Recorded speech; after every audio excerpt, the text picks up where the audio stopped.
Am I the asshole for kicking my sister out of my wedding because she made a joke about my husband's appearance? Throw away because I don't want my family finding this. This is a long one, so please bear with me. I'm honestly wondering if I went way overboard, but I still feel conflicted. I, 29F, recently got married to my wonderful husband, Dan, 30M, after dating for 8 years. We had a beautiful wedding, but there's been a huge fallout since that day that I need to sort out. Dan is kind, intelligent, and supportive, but he has a visible birthmark on his face that he's always been sensitive about. I've always loved him for who he is and think he's perfect just the way he is, but I know how hard it can be for him. He tends to blush easily, especially in situations where he feels uncomfortable or is the center of attention. I've tried my best to help him feel confident and assured, reminding him how attractive he is to me. My sister, Emily, 31F, has always been the jokester of the family. Growing up, she was the center of attention, always quick with a quip or a pun. While that made her fun to be around, it also meant that her jokes often crossed lines. At family gatherings, she'd poke fun at me, my parents, and even my friends. Although I could usually laugh it off, I've noticed that her humor tends to be at someone else's expense, which often makes me uncomfortable. When I introduced Emily to Dan for the first time, she made a comment about how nice it was that I found someone who could match my tomato red face.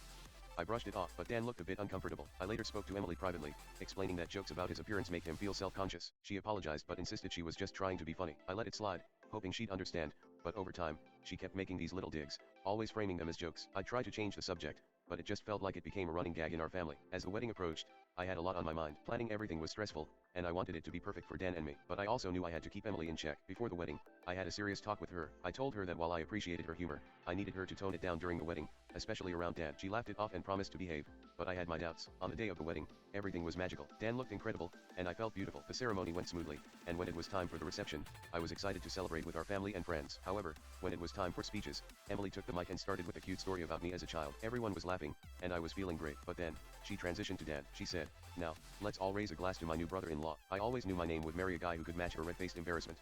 Her laughter echoed in the room, and for a moment, I felt the air get sucked out. I saw Dan's face drop, and he looked completely mortified. The room went silent.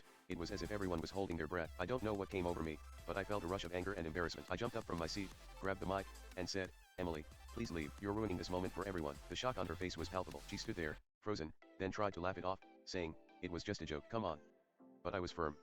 I didn't care if it was her idea of humor. I needed to protect Dan. She left the venue in tears, and the atmosphere shifted instantly. Some guests looked horrified, while others seemed supportive. I returned to Dan, who looked conflicted. He whispered, "I appreciate you standing up for me, but I think you overreacted." She didn't mean any harm. I felt a pang of guilt but justified it by thinking about all the times she'd made similar jokes in the past. The rest of the night was a blur. I tried to enjoy our first dance and the cake cutting, but the tension loomed over us. My parents pulled me aside, clearly upset. They scolded me for making a scene on my wedding day, saying I embarrassed the family and ruined what should have been a joyful occasion. My dad said, "You should have just let it go. It was a joke." As the days passed, I felt the aftermath weighing on me. Emily hasn't spoken to me since the wedding. She posted on social media about how heartbroken she was that her own sister couldn't take a joke and how she was blocked from the happiest day of my life. My parents think I owe her an apology to keep the peace, and my mom keeps reminding me how important family is. It's become this pressure cooker, and I'm stuck in the middle. Dan, bless his heart, is trying to be supportive, but he wants to move on. He suggested I reach out to Emily and apologize if it means keeping the peace. I don't want to seem weak or like I'm backing down, but I also don't want to lose my sister. I feel like I'm being torn in two directions, defending my husband and keeping my family together. I keep replaying the wedding in my head, wondering if I went too far by kicking her out in front of everyone. Should I have let it slide one more time? Was I too quick to react in the moment? Am I the asshole for how I handled this?